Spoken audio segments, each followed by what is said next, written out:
And we're live. Hey guys, welcome to Crypto Talk Now, live with Larry, and of course, also with Patches, your crypto family-friendly, lovable dog is here, and he is in plain view. He's sitting on his pillow, and he has made his bed. He's so happy to be with us, and we're happy that you're here. We're going to talk a little bit about crypto and a little bit about life. Now, just kidding. We're going to talk about crypto. All right, so glad that you guys are here. Let's say hello and thank you for the $1 donation to an OG of OGs of OGs. Selmo Fudd, of course, in the house. Thank you so much for the donation, the super sticker. Oops, I did it again. Brittany is here, not Britney Spears, but Brittany from the Crypto Talk Now Network family. Audience is here. She says, happy Friday. Michael Montclair. Hey, Selmo and Michael Montclair, of course, another OG of OGs, as well as Brittany is. I think I'm just going to start saying OG because it's hard to say three OGs. All right, so Michael Montclair saying hello to everybody. It's a very green happy Friday. What a good segue that is, because if you take a look at our beloved crypto bubbles, I will share that right now, and you will see a sea of green. And look at that. Garrett from the Netherlands is here. Garrett Ver is here. He says, hey, everyone. Welcome to Garrett. And Tim Shea says, hey, because that's what Tim Shea says. And guess what? Surprise. Look what we have here. We're going to just bring him on. If he's ready, I think he's ready. If you're ready, give me the thumbs up. You're ready to come on, Sean? All right. Thumbs up. And look who's here. Welcome to the Crypto Smith. Sean is here. Sean, how are you doing this evening? I am excellent. How are you, Larry? I'm doing great. Thank you so much for joining us. I'm going to take down my little Twitter banner there so you can see my hat. And I'm glad that you could join us here. We had a little bit of a delay. Max couldn't make it, but he definitely wants to be able to be on the show with you another time. So Okay. I was just looking at your channel over here. Let's just jump over to that.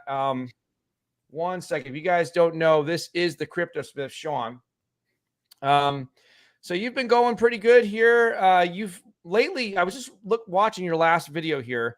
You just uploaded it like 17 minutes ago. Can you tell me, is it pronounced Pando Project? That's Pando Project. Yeah, it's a project based out of the Philippines and where else? I'm drawing a blank. Thailand. So they basically built there. They're pretty big there, and just in a nutshell, they've been going on for over a year now, and they're building an ecosystem that utilizes your extra bandwidth on your computers, your cell phone, servers, and then you stake and you get passive income. They use your equipment and your bandwidth, and you can make Pando tokens. Cool. Yeah, and I like the way you framed yourself as a crypto utility maxi. So you like me are probably tired of what we saw like in 2021 with all the meme tokens that didn't really do much of anything except for have like a cute puppy dog or with nothing else but like an NFT maybe. Yeah, unfortunately, as cool as some of those projects are, and some of them have their heart in the right place, and maybe they're giving some money to charity, or they're trying to help, things like that. But I think a lot of these NFT projects are not going to be around in a year or two. I just don't see it. Yeah. Well, I definitely agree with that. I mean, when you got 22,000 projects, it's kind of hard to imagine them being here. Do you think, like, I'm thinking maybe 85, 90% maybe will be gone. Do you have a rough idea how many will be gone, let's say in the next year or two? You know what? Honestly, I'm going to be more of a pessimist, and I'm going to say 99%. Wow. I mean, if you think there's 20,000, let's say, I mean, obviously that doesn't count for all the ones that are already dead. Right. Yeah. But, just take the top, 200 or 300, in CoinMarketCap. I mean, that's pretty much, if you don't have utility, you're not going to be around. If you're just chilling, or you're just, you're trying to design yourself into a rug pull situation, once regulation comes around, all right, those days are over, especially in the US. They're going to go away. Yep. Yeah. I definitely agree. That's like one of the positives of regulation. I'm not a big regulation guy for crypto, but I think that, there are some things that it definitely will help with. But yeah, if you guys haven't seen the Crypto Smith, he's here right now with us. And thank you again, Sean, for joining us. But you can check him out here at the space Crypto Smith, all one word. You can subscribe from over there. And then also we should probably put up your Twitter account. Let me just go ahead and do that so people can see that. Let me just see if I can find it here. Crypto. Is it like Crypto Smith, all one word? You know what? Let me, it's the Crypto Smith. Oh, okay. All one word. Yeah. All one word. All right. Let's just pull that up real quick so the audience can see that. Oh, there it is. Wait, I just lost it. Okay. All one word, guys. Here it is. The Crypto Smith. All one word at Sean Crypto Smith. You can follow him over on Twitter. Now, you talk a lot about XRP, the X's, right? XRP, XLM, XTC. You're getting into talking about Quant, Algo. Of course, talking about MetaMonkey and Terra. Not to put you on your spot, but if you had to pick a top three, I'm going to guess that XRP is in your top three. So XRP would be in my top one. Top one. Yes. Okay. That would be in my top one. Okay, cool. All right. So, and what would your second one be and your third one after XRP? Well, on long term, I mean, then you get into, how long term is long term. I mean, for the foreseeable future, I would say, XLM, any of the ISO compliant tokens, I'm good with. Quant is a big one for me. And then MetaMonkey. I mean, I think that's a real good product. I think that's a community project that can turn into just a regular altcoin with good real world utility. So I'm very bullish on that one. I agree with that. Yeah, they definitely have good, strong technology. I view it as more of a technology company first and a crypto project second. But yeah, so let's bring in some more of our audience here because people are saying hello to you. Tim Shea says right here, hey, Crypto Smith, welcome to Larry's casting. Larry's casting couch. All right. You guys know now it's like, I don't know if you've gotten in. Well, do you have a green screen there or is that your real house? No, this is a green screen. Okay. So I got so tired. So me and Patches have separate walls now. I moved my studio upstairs and I don't know if you got a chance to do this, but I can tell you, I forget it's a Disney color. So I actually went to Home Depot, purchased some green screen paint through Home Depot and just painted a couple walls because I was so tired of the cloth. It kept wrinkling and Patches would like lay on it and pull it down. So this is actually like a painted wall now. Yeah, it's new for me, the green screen, but the biggest issue that I have is the lighting, right? The lighting has to be perfect. And every time I get on and I'm trying to, set the lighting, it's like you're always all these micro adjustments you have to make. And I'm like, it was just perfect yesterday. Why is it not good today? Yeah. And it's been frustrating. So I might be rethinking the whole green screen, idea. So Patches has his own overhead light. I've got an overhead light here. Let's see, I got 1, 2, 3, 4, 5, 6. We now have 6 lights in here. So we have like, we're just like an airport in here now. it's pretty cool. But let's say hello to some more people. Tim Shea is again saying joined Truth Seekers pre-sale today. Have you heard of that one? I haven't heard of Truth Seekers. I did. I actually did a video on them. Yes. Was it yesterday? Okay. Yeah, they're an auditing company and they're primarily for like DeFi type projects. Oh, I see it there. Yeah. Okay. Yeah. They're going to audit new DeFi projects, audit their contracts, KYC, their dev team, and they go a little more in depth. And then they also have a really, really cool feature that's coming out that you can subscribe to, which is called the Wallet Watcher. So basically you give it, some wallet addresses, and then they're going to plug into those, and any kind of weird activity that's going on in the wallet, they're going to alert you. So cool. You can potentially, maybe get out of projects before they rug pull or before, bad things happen, basically. So okay. So it's like auditing. So basically it's auditing and tracking the wallets, like the dev wallets for like a project. Yeah. Dev wallets, whale wallets, whatever wallets you want. Like if you were, it could have been tracking crypto.com and notified you that, hey, they just moved, $320 million, off their platform for some reason, which is very unusual. And you could have shorted crypto.com at that time because you knew the FUD was going to start coming. Yeah. Okay. And use that kind of information. So good for you, Tim. If you got in on that pre-sale, I'm not really big on pre-sales anymore. I think I lost interest, but yeah, this one was selling like 53% of the pre-sale was sold within the first minute. Wow. which Oh, means that's there good. are a couple, one or two very, very big whales in this one, which kind of Mm. scares me. But Is it an ERC20 token? Do you know? no, it's a BUSD. So Okay. Binance. So let me ask you this question, not to put you on the spot, but so is it like, do they have like a website where you plug in the addresses, the wallet addresses that you want to track? Is that how it works? That's probably how it's going to work. They're Okay. not they're just launching now, or the pre-sales over today. It was over in like an Oh, hour. okay. So Uh, they still have to develop what they're doing then for as far yes, as the they're auditing. working on it. Yeah, they Okay, have the cool. auditing. They have the auditing down. So they have a team of people who do that. They actually have somebody on their team who was from the Ethereum Foundation as well, working on Ethereum. So they've got some high-level individuals over there. So it Hmm, should be good. You know, I cool. mean, despite the pre-sale and ever, but I think the project should be decent. I'll have to watch the video tomorrow that you made over here. So that's cool. Well, thank you. So we got Tim Shea got into it. Michael Montclair, XRP is requesting judgment, says Michael Montclair. Yeah, so they finalized. I think today was the last day, or the last the file that they put out for motions for opposition of summary judgment. So basically, each of them are basically telling the judge why the other one shouldn't win. And now, essentially, it's in the judge's hands, and it could be months and months, could be 6 months before she decides what she wants to do. Oh, so it's going to be even more delayed. So some people were thinking it was going to be over like, last month. I'm still saying January, but you're thinking maybe we're going to get pushed back like 6 months now. Well, if the SEC doesn't want to settle, which it doesn't look like that at this point that they're going to, then it could take a long time. And why it's going to take a long time, in my opinion, and I'm not a judge, I'm not a legal expert, but from what I've been listening to, this could go many different ways, right? It's not just a straight up yes, Ripple committed securities violations and XRP is a security. She could divide it up and say, look at the initial sales. It looks like that was an illegal sale of securities, so the SEC wins on this part.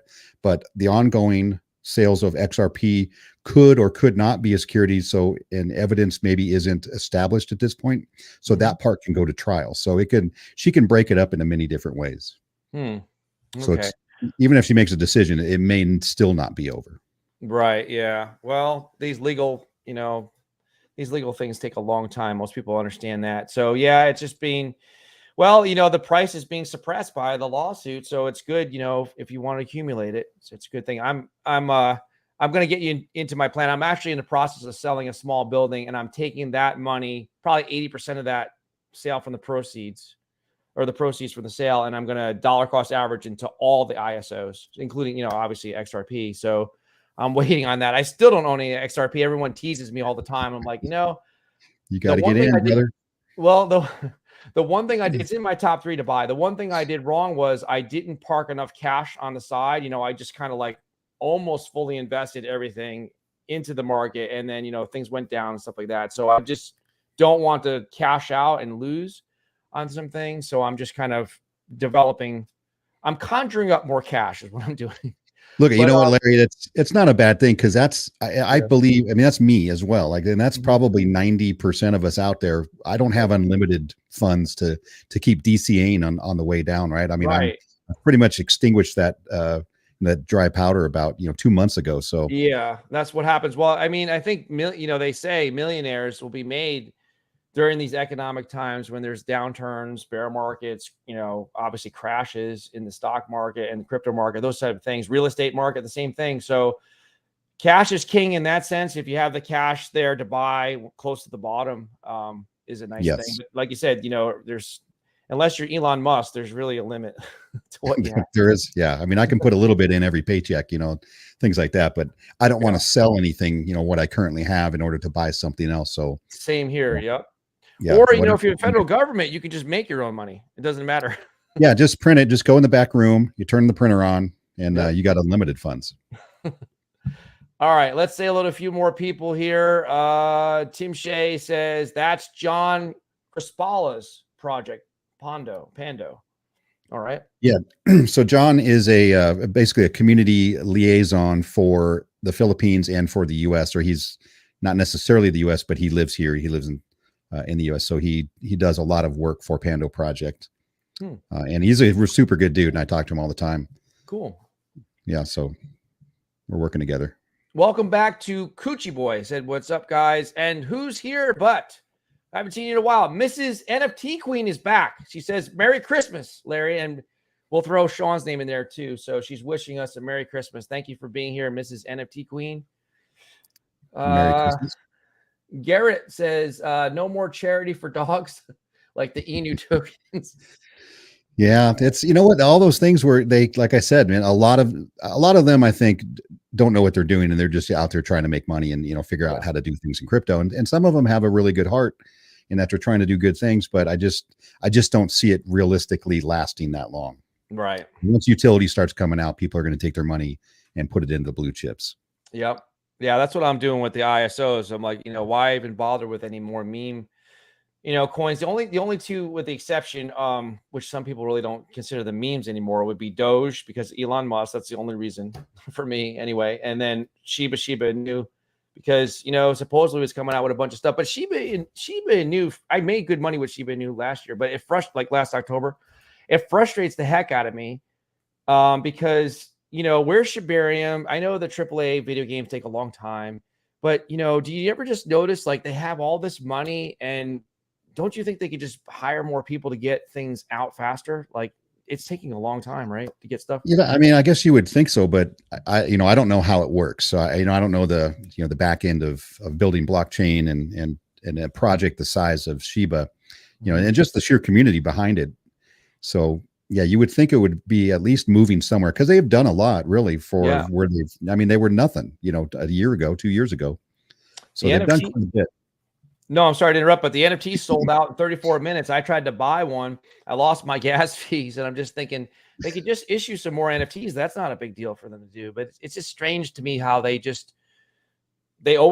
so good at hype, but they just don't come out with things in a timely fashion. In my opinion, they should come out with things a lot faster, like Shibarium and the metaverse thing they're working on. And but it's just, it is what it is. You got to figure this, and this is kind of how I look at the crypto world in general. There's only so many people that are in this space, right? Mm-hmm. And it's not really growing that quickly just yet, especially in this bear market. Nobody wants in, and actually a lot of people are leaving. And then FTX really scares, I think, some of the new people coming in as well. Yeah, like so FTX collapse. Yeah. So while you're looking at price, and everybody focuses on the price, where's that new money coming from? It's just not there. So it doesn't really matter what they put out. They could put out something super awesome. You're really only asking the people who currently hold to buy more, right? That is what's going to make the price go up. Mm-hmm. So I mean, I think until regulation, and I know you don't like regulation, but I think it's absolutely necessary for crypto to become mainstream. And that's what we're looking for, especially if you're having it as an investment. It needs to go mainstream in order for you to get rich.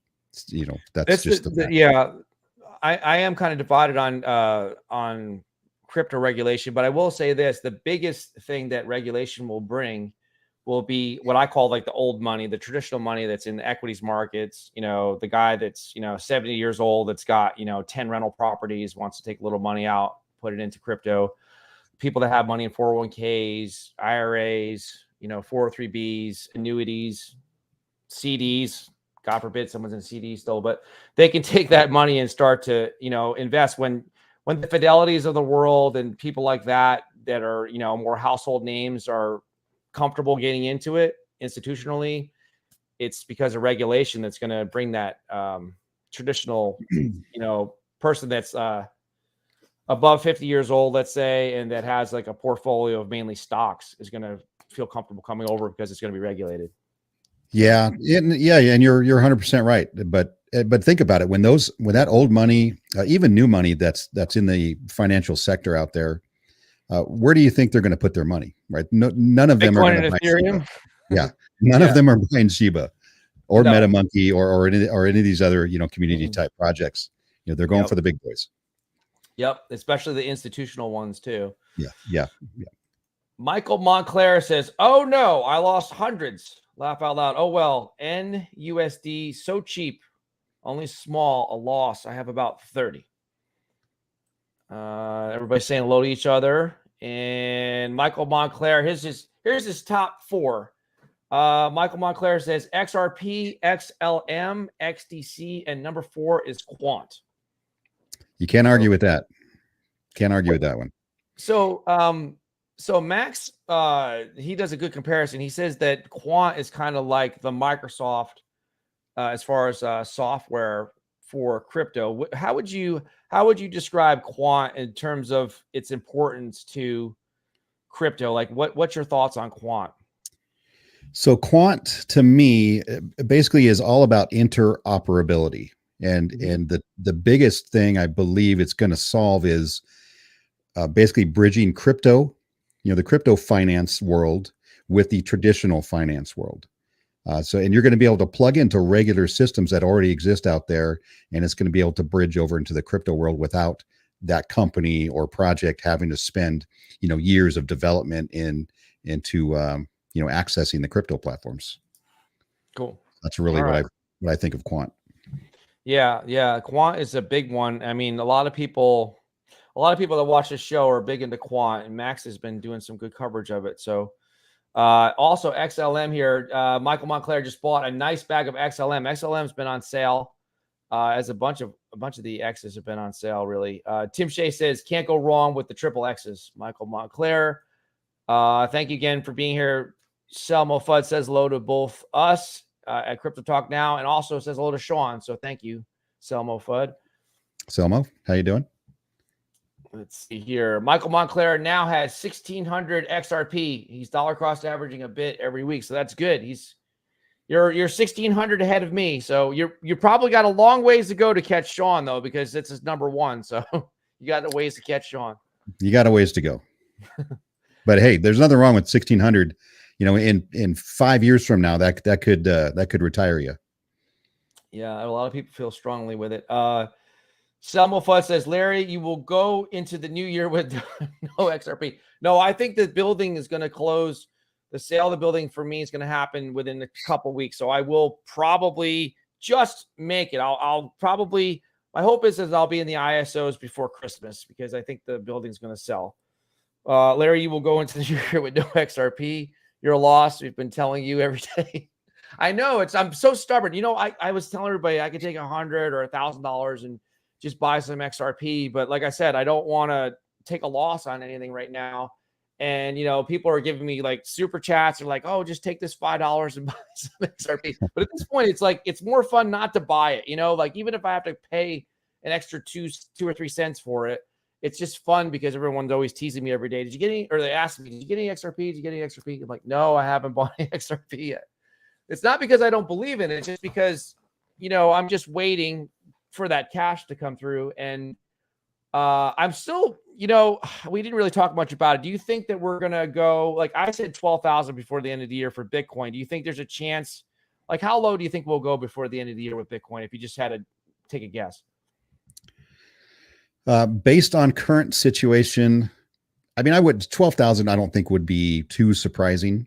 Lower than that, I think I would be surprised. Like, and it really depends on what we find out about, what's the stable coin? Tether. Yeah. Why can't I think of Tether? Yeah. Tether. Right. And you saw BitBoy Crypto. I'm sure, he went to the Bahamas where Tether's bank basically is supposed to be headquartered there. And it's nothing. Like they don't have anything there. So, I'm really concerned about what is backing Tether. They won't say, they won't allow an audit to be done. Deltec Bank, which is, there in the Bahamas, right? It's just really, there's no infrastructure there at all. Like he said, like there was one parking place, for that company that's supposed to be worth what, like $60 billion. So if Tether goes down, we find out that Tether's really not backed like they think it is. It's going to be a real bad day for crypto. If that happens, I'm going to have those shirts made because we've been teasing about it for months. I was going to get a shirt that says unstable stable coins. If Tether goes down, it's scary. It would be, I hope it doesn't happen because a lot of people will lose money, but I've been warning people 2 things: stable coins ever since the Terra collapse, and then also exchanges. And then we saw what happened with the exchanges. I did not see FTX coming though, because it's like FTX was supposed to be the hero that was going to bail other people out. So that was just That That's caught a me off sad, guard. that whole thing is just, I mean, there's a lot more I think we're going to learn from this.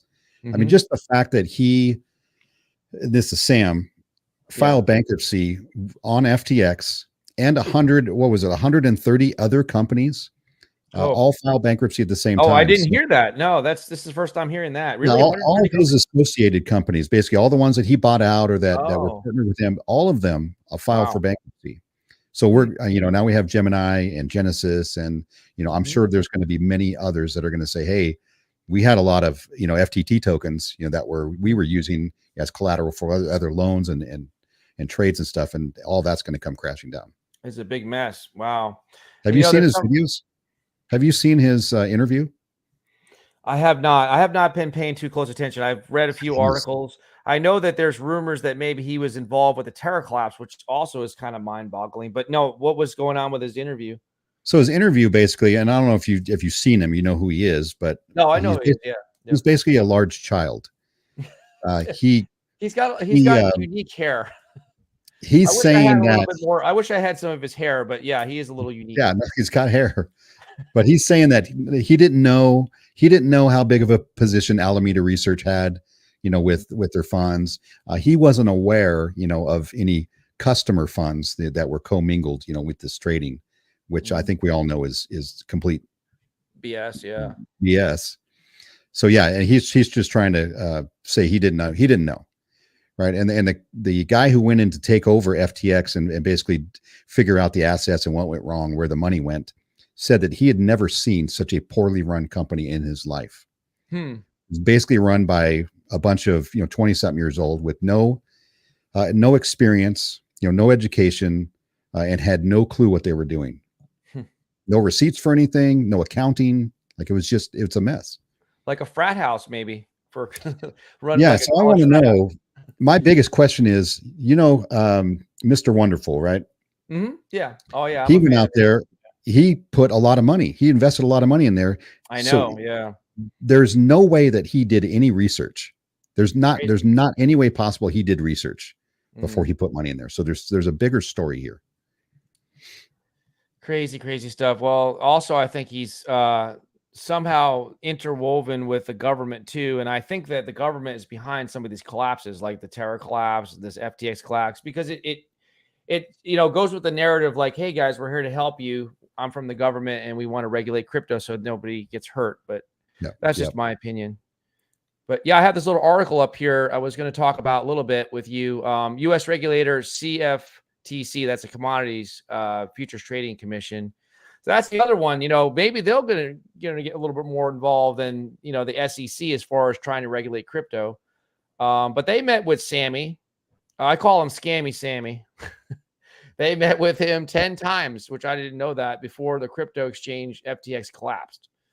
So yeah, I mean, this is just crazy stuff. I don't. So what does that tell you if Mr. Wonderful didn't really pay too close attention? I mean, you would think as an investor, somebody like him would really have, paying people to investigate what's going on, where he's putting his money, right?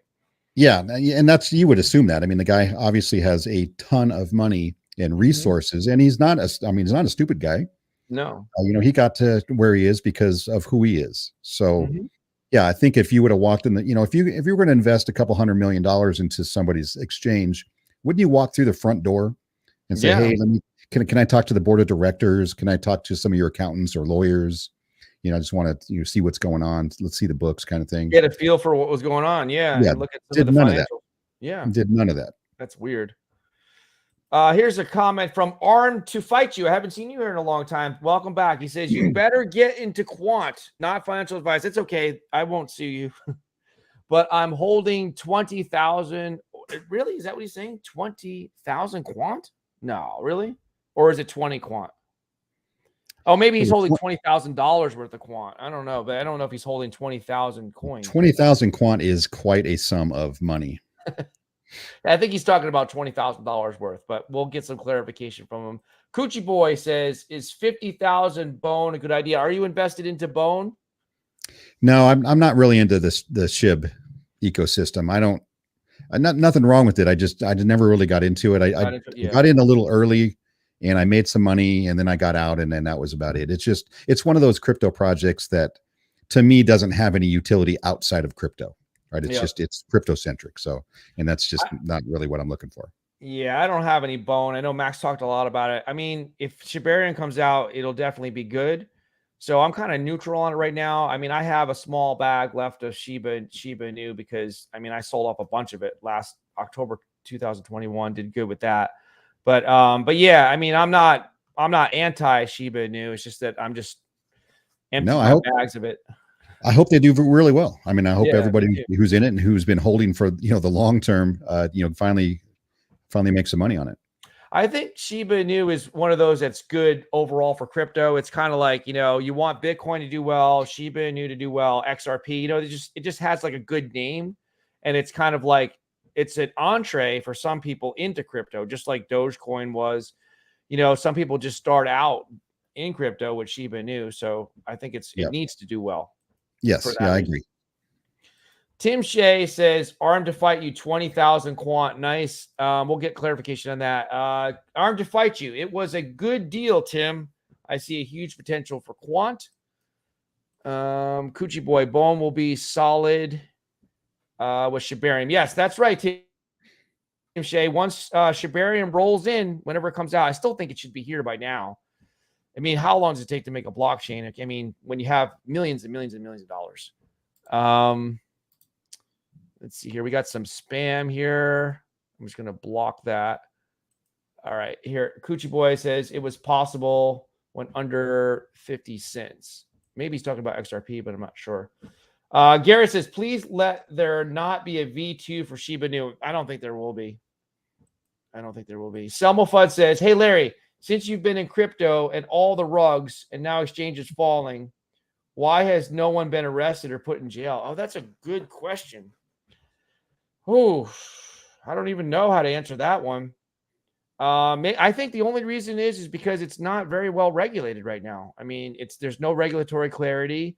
You got the SEC and the Commodities Commission trying to regulate it. Federal government, I guess, trying to regulate it. But I think at some point you will start to see people go to jail. What are your thoughts on that, Sean, about people not going to jail yet? Well, the first thing you have to take into account is where are these exchanges located, right? If they're in the U.S., then eventually they'll get around to, investigating and finding out what happened. And yes, there isn't any real, regulation around the crypto industry. However, just like FTX wasn't a crypto problem, and they were an offshore company. So, regulations in the U.S. wouldn't have stopped what happened. That's just what it is. And also things like political connections, people that have a lot of money and give money to campaigns, right? And that's kind of what, I think Sam, and I'm sure his lawyers are telling him, stop talking, right? Stop giving interviews. Like, this is not good. Right.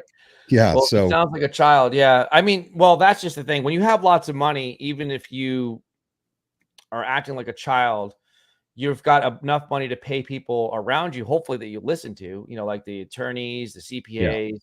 So, and these guys are very, very smart because didn't he go to like MIT or one of those schools? I think he did, right? Something like that. And his parents are Harvard, Harvard graduated. They're very big in the political, spectrum. So I think, it's funny. I feel like he thinks he's able to speak because he's above the law. He doesn't, I don't think he believes any, criminal charges are coming for him, that he didn't do anything wrong.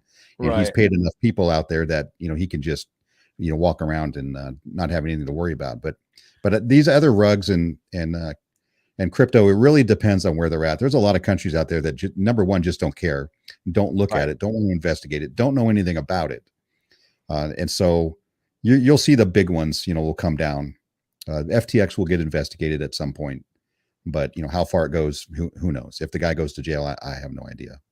I hope he does. I say they should, if he's guilty of something, obviously should go to jail, but I bet you he doesn't go because they've got a lot of money and they just, like you said, they got some political connections, but he's starting to look like more of a crypto villain than even Do Kwon is. So we don't hear too much about Do Kwon. I do have an article we can talk about a little bit, but we're going to go an hour today here. Coochie Boy says, I agree with Garrett. Michael Montclair says, what about Spell Token? It's a great project. I never got into Spell Token.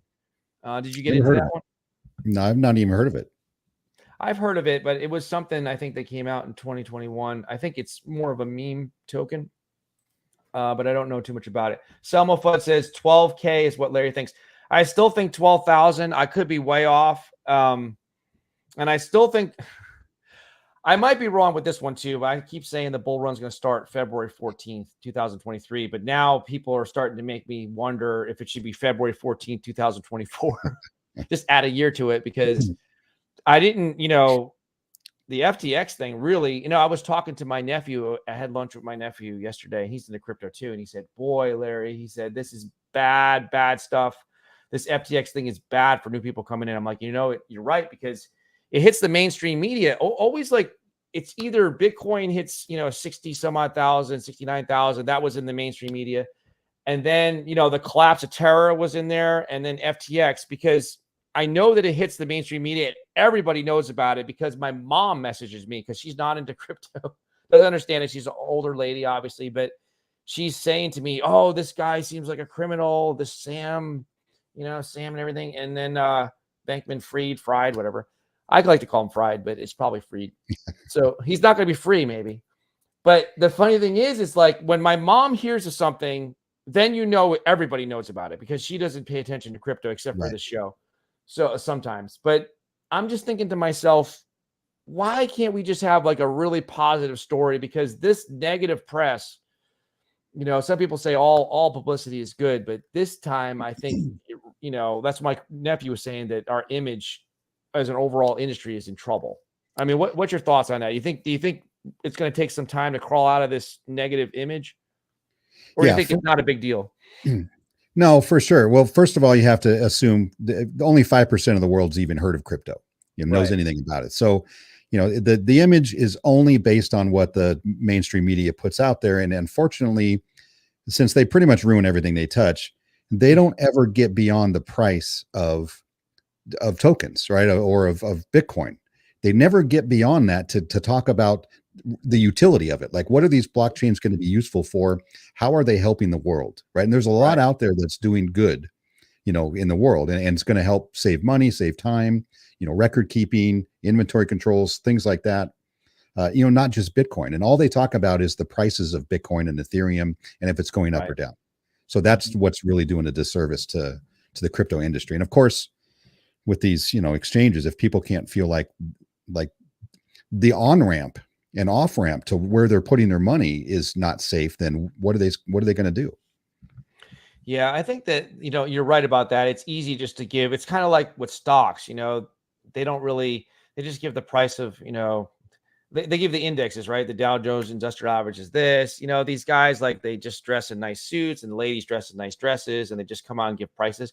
But there's no one really going on the mainstream media and talking about the technology behind things or the utility behind things. So I think you make a good point right there. And, the other thing too is that bad news seems to sell. Like when they come on and report, a hurricane or something like that, people watch the news. When something bad happens like FTX, it gets a lot of attention. The negative stuff sells. So it does, especially in the it does in the crypto world. And I've learned very quickly that if I put a video out of something negative, if I'm saying something negative about a project, I get way more views for some reason than putting out positive content. So that you got to balance out as well. But it's the media, and the stock market and the names of these companies, Apple and Amazon and Johnson & Johnson or whatever, people know them. They know what they do.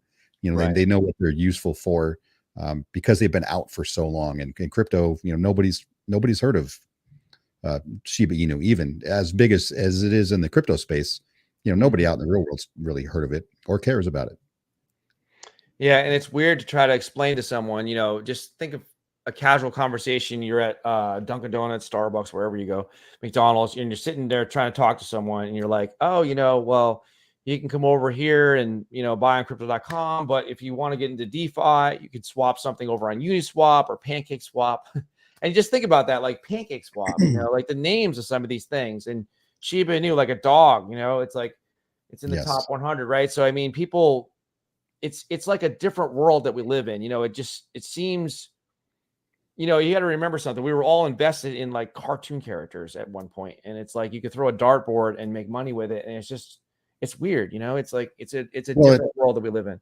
it doesn't seem serious with a lot of the names of these, projects. It doesn't seem serious and it doesn't seem professional. It seems like we're Right. playing in the sandbox. That's about it. Yeah, I mean, it's just when I first got into it and I heard the name Pancake Swap, it was just like, and then I saw the logo, I was like, man, this is just like, is this safe to do this?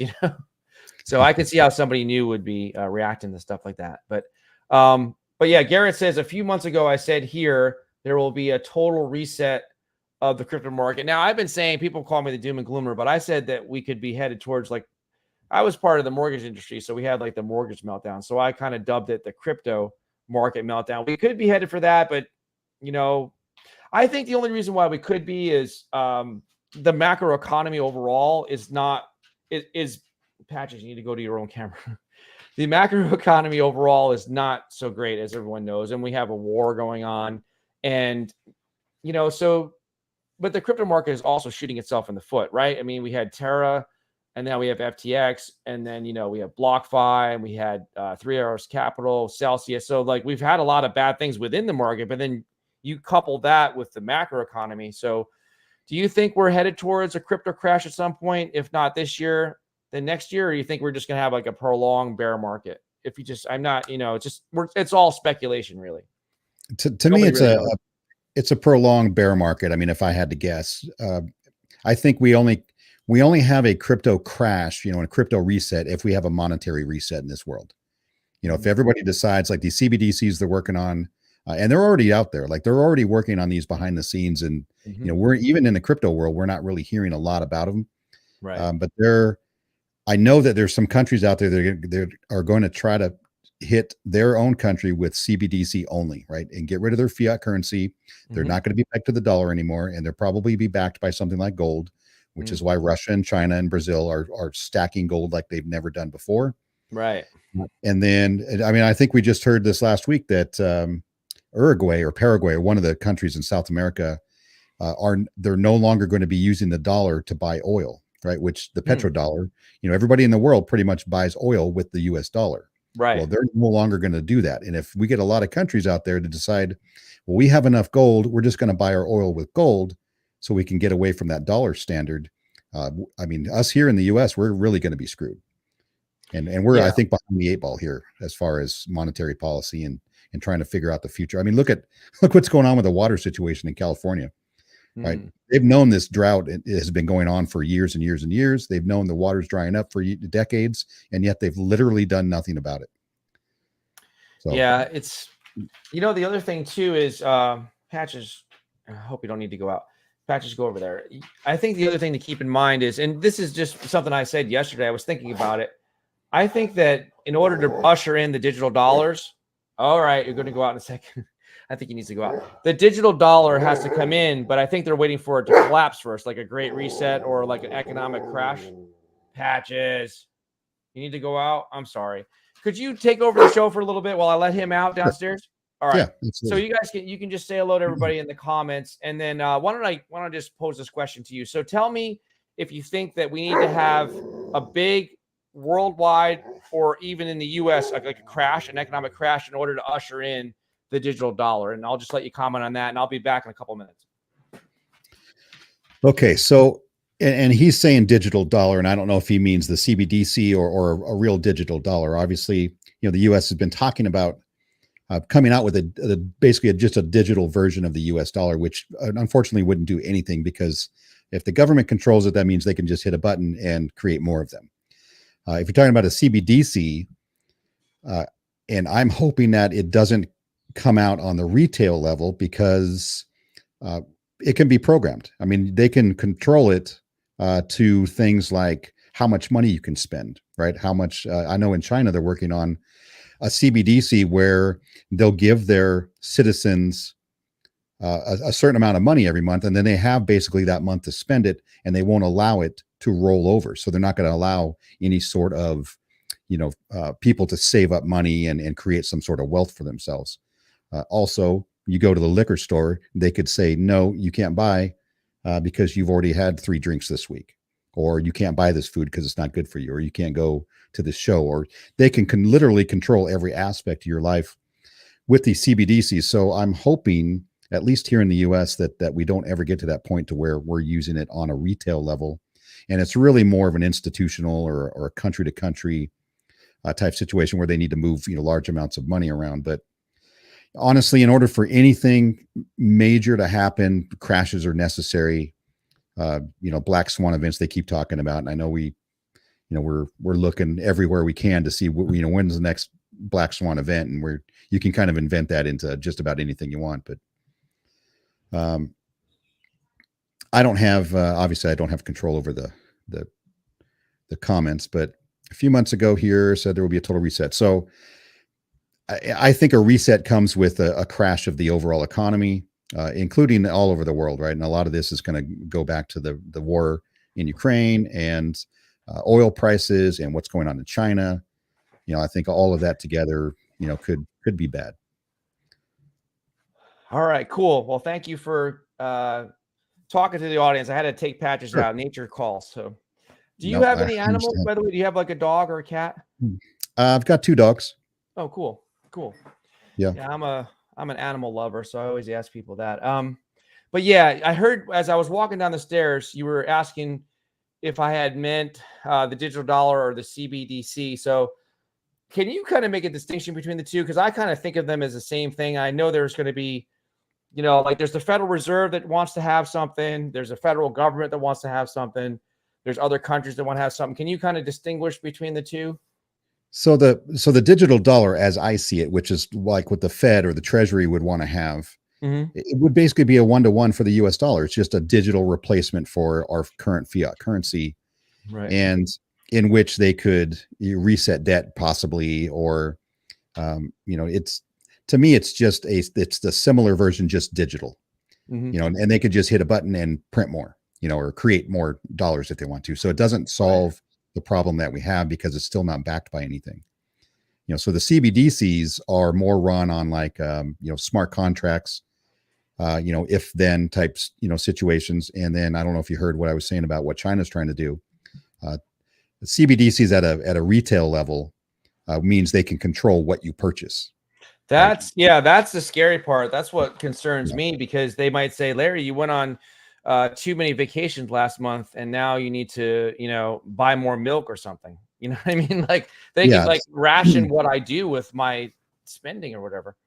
Right. And that's kind of what I just watched a video a couple days ago about I guess maybe a conspiracy theory, because it's, we don't have any proof of this yet, but where they would let's say they give their citizens $3,000 a month, right?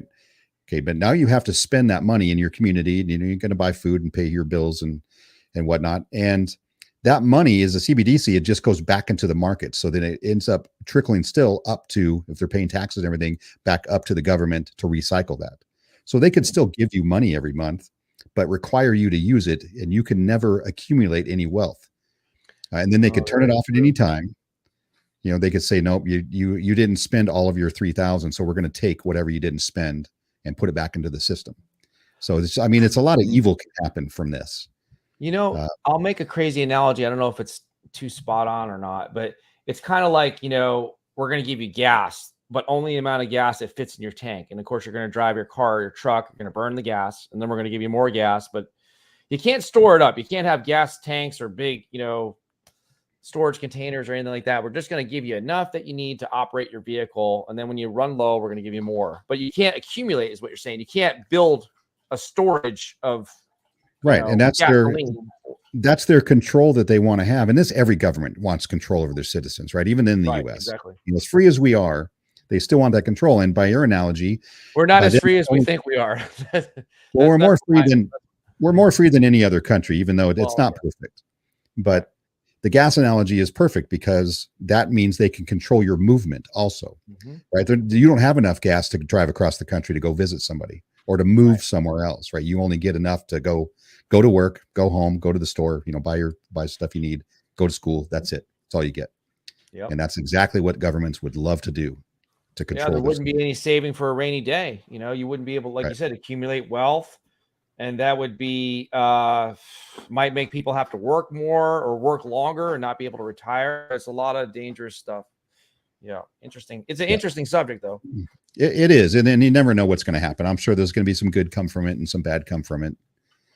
You know, the countries that are good will do good, and the countries that are bad will continue to do bad things. So, but you know what? This is a perfect segue for XRP because every country is going to have their own CBDC, right? And then those CBDCs need to be able to trade with each other. And what's going to do that? The XRP ledger, and XRP is going to be that bridge currency between them. My opinion, I'm just making an assumption here, but that's what I'm looking for. And will it operate in concert with Swift? Like, will Swift use XRP, or is XRP just going to replace Swift? I don't think XRP is going to replace Swift. Swift will still exist. I think XRP will be a complement to Swift. Okay. That's what I was thinking too. Okay. But I know you're a lot more knowledgeable on this than me. That's why I wanted to ask you. All right. Michael Montclair, he's taking hormone meds. This is Sammy and has man boobs. Maybe he will become Samantha. Oh, it'd be like Scammy Samantha. Oh, Samantha's a pretty name. Hopefully he doesn't change his name to Samantha. Michael Moobs. Tim Shea says, Michael, I have a bag of Spell way down from all-time high. May come back next bull market. Selmo Fudd is saying low, or he's talking about, well, we'll just read this one. At Garrett, he says, Garrett, the reset has to happen before the transfer of generational wealth will take place, and it's coming. Tim Shea says, Spell is a gaming token similar to Gala. Okay, thank you for the clarification. I have heard of it, and I do remember it, but I thought it was more of a meme. So he's saying it's more of a gaming token like Gala. I do like Gala. Wadi's here. He says, what's up? Thank you for being here. Wadi, the crypto hunter, of course, has been on here. Hey, welcome back to Grizzly Bear Greg. Hey guys, just able to join in. Thank you for being here. And Selma Fuzz says, when it comes to XRP, they will see so many melted faces. Yep. That's right, Selma. Grizzly Bear says he agrees with Sean. He says it'll be no crypto crash, no crypto market meltdown, no Larry walking around with a pitchfork. It's going to be a prolonged bear market. All right. I think you might be right. I don't really know. Sometimes I wake up and I say, if I see everything red, I'm like, oh, this is it. It's Armageddon for crypto. But then it's green. I'm like, oh, you see, Larry, it's just a bear market. It's going to be okay. Wadi the crypto hunter. Later, everyone, my fever. Oh, yeah, that's right. He told me a couple days ago he was sick. I hope you feel better, Wadi, so you can come back on the show. And hope I'll shoot him a message later. Yeah, he's been really sick. I talked to Daniel, I think it was yesterday, the day before, and he told me that Wadi's really sick. All right. Let's see. Michael Montclair, please wish me luck. My film is being released tomorrow. Oh, he has a film. And he also is a singer and he's an actor too. Released tomorrow. I'm going to the red carpet tomorrow. Oh, you got to tell us more about your film. I didn't know you were going to be in a film, or maybe you wrote the film. I don't know. I do like Michael's videos. I've watched several of them, and he's a great singer. Yeah, he really is. I like. He sounds like Frank Sinatra, doesn't he? Yeah. It's crazy how well he sounds just like Frank Sinatra. Tim Shea. They are trying to create something as efficient as XRP, XLM, XDC, and Quant so they can give an excuse not to use them. That's a good question to ask you, Sean. Do you think the government is going to create something that will make XRP and all the XLM, XDC, Quant, do you think they're going to compete against them so it'll make them obsolete or not being used as much? Or is that going to be a problem, do you think? Well, so, I mean, I understand what Tim's saying here, but as the government, if I was the government, right, and I'm, not the nicest person out there, I would just take XRP and the XRP ledger and take it over and use it for whatever purpose I want. There's no reason to reinvent the wheel. XRP has been used all around the world for the last 10 years. Or 9 years, whatever it is, right? It's been almost a decade. XDC and Quant don't really do the same thing. But XLM and XRP, I could kind of see that analogy, but I don't think so. I think the CBDCs that end up getting used, somewhere down the road are hopefully going to be just institutional finance and, money between governments kind of thing. That's my hope. But yeah, I can see the government care about. I think you might be onto something. I can see the government doing that. I can see the government basically making a deal with XRP, and that might be.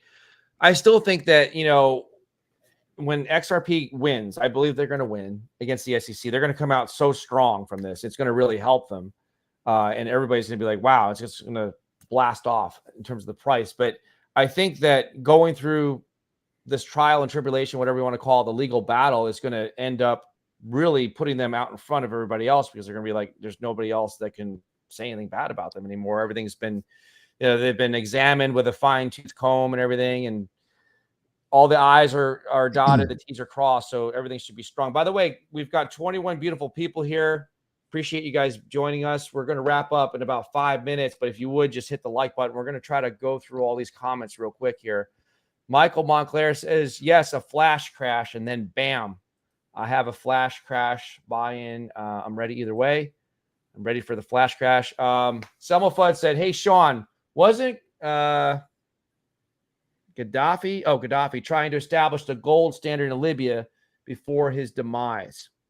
Muammar Gaddafi. I think there's several countries there that have a lot of gold already, but they haven't figured out how to utilize it in, basically backing their paper money or whatever it is they want to use with gold, and not just use gold itself, which lends itself to all sorts of bad things. But yeah, I don't know. I don't remember specifically if that's what he was doing, but it's entirely possible. Yeah, that was a good blast from the past. I haven't heard that name in a while. Gaddafi. All right. Garrett says the Courtney. I'm not pronouncing the country, right. Ghana. Yeah, Ghana is trying to buy oil with gold. Okay. Okay, maybe country. I'm thinking of the female named Courtney. I was trying to figure out what he was typing. The country. He was just the typo. The country of Ghana is trying to buy oil with gold. All right, cool. Tim Shea, Michael, we need a positive macro event for that BAM, like peace talks. Yeah, that would be a good catalyst with the war ending, the war in Ukraine. Michael Montclair. War ending would be a great catalyst, I think. Yeah. If that came to a halt, that would help a lot of things. It would be great from a humanitarian standpoint too. Yes. Yeah. Cool Cat Crypto is back. Hey, welcome back. I haven't seen you in a couple weeks, it seems like. Michael Montclair has been getting those triple X's, says Tim. Yep, that triple X. Have you seen Cool Cat Crypto before? He's big into the triple X's. He comes in here all the time, or used to, always saying triple X. There we go. Yeah, I can start a GoFundMe. I don't know. I might get in trouble for that though, because it's not a charitable cause for me to get XRP. All right, that's kind of funny though. B, welcome back, B. He says, hi guys. Thank you for being here. XRP will be the new Bitcoin. It will flip Bitcoin at some point. Yep. Do you think Quant will also flip Bitcoin, or just XRP? Yes, I do. I think a lot of things will flip Bitcoin. Once the actual utility starts to come out, in the next few years, I think Bitcoin, people are going to see Bitcoin it's useless. To me, Bitcoin's useless. I don't own any, probably won't own any, but it's useless at this point. You can use it for payments, but why? It's slow and expensive. And expensive. Yep. What are your thoughts on Ethereum real quick in relation to, can it flip Bitcoin, or is it just going to kind of stay where it is? Ethereum's it's kind of an interesting case right now, because since they went to proof of stake, the SEC has come out and they've said, well, maybe we need to relook at Ethereum because it may be a security now, because it, staking gives you rewards. It's a financial benefit. So that's akin to a security. So, and they've stated that, so they may investigate. They may leave it alone. Who knows what's going to happen with it? But I don't know.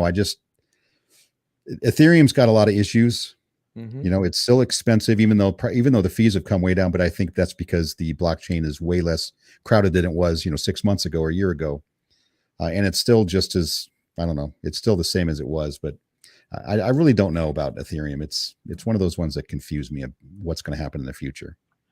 I think the SEC is going to go after Ethereum. I think they're the next target. And I think that Ethereum is kind of like the McDonald's of crypto. It's like, it's like McDonald's sells the most hamburgers, right? But does anyone really like the hamburgers that much? I eat at McDonald's a bunch of times, and it's just like every time I eat there, I'm like, I tell my nephew, because he likes to go there. My nephew is 22 years old, but he can eat at McDonald's every day and not gain any weight or nothing. Yeah. And I just look at him, I'm like, I just really want that burger or those cheeseburgers. But afterwards, I'm like, man, I should have never had we shouldn't have gone to McDonald's. And you know why you use it? You use it because it's convenient. Right. So Ethereum is big cool. out there, and it's got his hands, in a lot of different pies. And so it makes it easy to get invested in other projects and all that. But I don't know if it's the best, cryptocurrency out there. I think, there'll be a smart contract war in the future. Well, like McDonald's, it's convenient and it's trusted, and it's got the most NFTs on it, so it's like the most hamburgers, but it's not, it's not the best. There's other things that are a lot faster, a lot cheaper, but it just has that name recognition. And I think from an institutional standpoint, I think when that comes, the money comes, it'll be lumped with Bitcoin. So it'll be Bitcoin and Ethereum. You'll see, like we were talking earlier, a lot going into that. Michael Montclair, we're wrapping up here. He said he's an actor, more like a cross between Andy Williams and Perry Como. You'll have to give us some details on that film so we can look it up sometime, maybe next time. Cool Cat Crypto's here again. B just said, I just had a baby girl delivered today. Oh, wow. Congratulations. Congratulations. The doctor. No, maybe he's not a doctor. It's your baby girl. Congratulations to you and your wife. I hope everyone is doing well. All right. Congratulations. Oh, yeah. He's a proud dad. Well, congratulations. Awesome.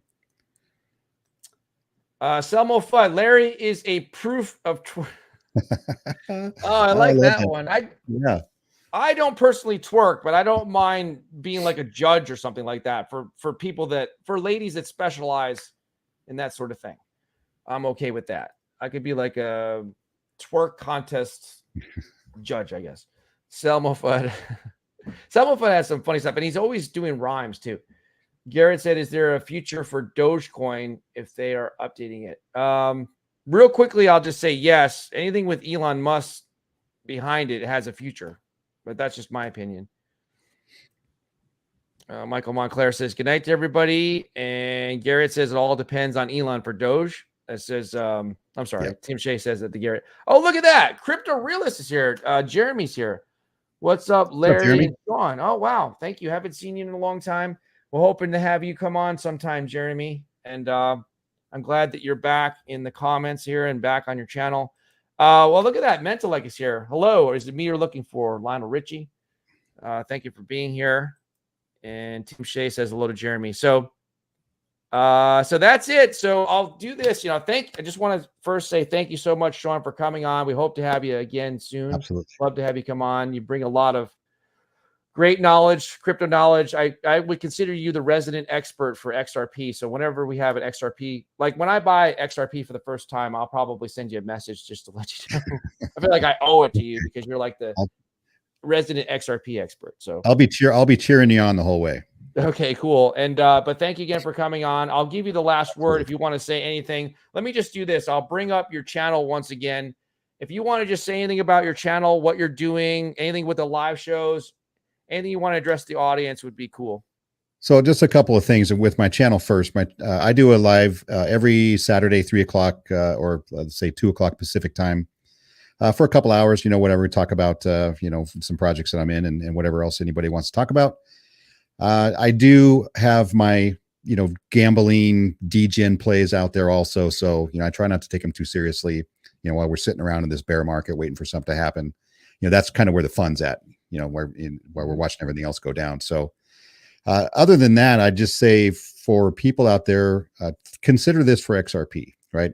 Once this thing is over and perhaps, and Brad Garlinghouse, the CEO of XRP, has said this many times, XRP was never meant for retail use. So I do believe at some point in the future, it's not going to be available on exchanges and you're not going to be able to buy it anymore. And it's basically going to be institutional, and those who have it, are going to be kind of grandfathered into the new money going forward. And that may be in 6 months, it may be in 6 years. I have no idea. But that's XRP for me. That's why I'm bullish on it. Well, cool.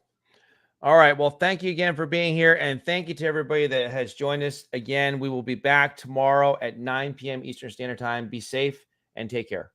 Thanks, Larry. Appreciate you. See you guys.